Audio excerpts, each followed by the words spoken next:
Welcome back. These people thought they were doing the right thing, supporting an Australian business.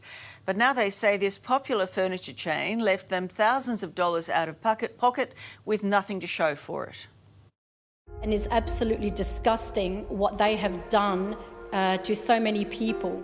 It's bright, colourful and quirky. Matt Blatt Furniture promises happy spaces for happy experiences, but there's no joy for their latest customers.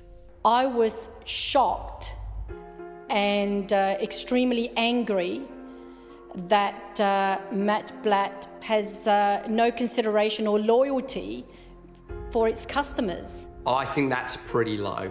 Matthew and Kim Macbeth were building their dream home, so along with the new build, they needed more furniture.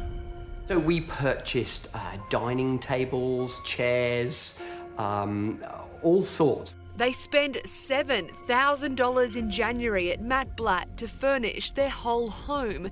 They were told the furniture was at the Sydney warehouse in March, but due to COVID-19, delivery to Brisbane would be delayed.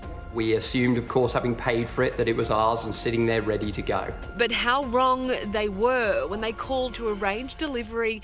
They got the shock of their lives. That's when the trouble began, when we phoned up looking for our furniture, only to find out that the company had gone into liquidation.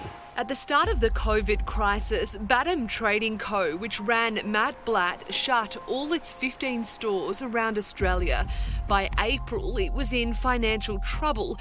That's when it started selling off stock in a fire sale, some of which was allegedly already sold on online auction site Grays Online. So my understanding is that prior to the liquidation company being called in, all of the stock in the warehouse was sold off through Grays Online. Julie Caridi is another angry customer. She'd purchased 10 dining chairs in February. She paid the $550 up front. She continually called Matt Blatt in Adelaide asking when her chairs would be delivered, but kept getting the same runaround. At the end of May, my last call went straight into their message bank, which said metering the liquidators.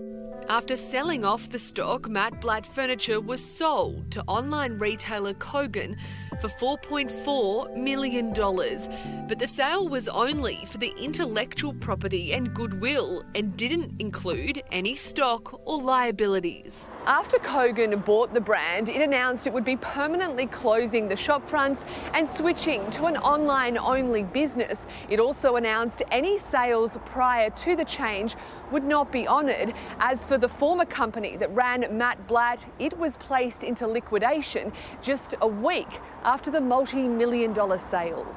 There's $4.4 million that was meant to come into the company from the sale, and within days of the sale, that company was in liquidation. I think the liquidators are going to be very interested to know where that $4.4 million went. Lawyer Richard Mitri says it's now up to the liquidators to investigate if there's any money left for those who didn't get what they paid for. But Kogan has now come out and said it's not our issue, we bought the intellectual property, we didn't buy the problems, it's somebody else's issue, and in this case, it's the liquidators' issue. We feel cheated. There should really be some more protection around us, like the government wants us to go out and spend our hard-earned money at the moment, but what if this happens to another company? Julie has now had to pay for the chairs she wanted twice after finding them available somewhere else and learning a valuable lesson. I won't be paying the money in full. I'll be paying a deposit if I have to, but making sure that I go home with the goods. This is our forever home, and I kind of feel like it's been tarnished. Anyone out of pocket should contact the liquidator, but just so you know, we've tried that 3 times without any word back. We do hope they're more receptive to those customers.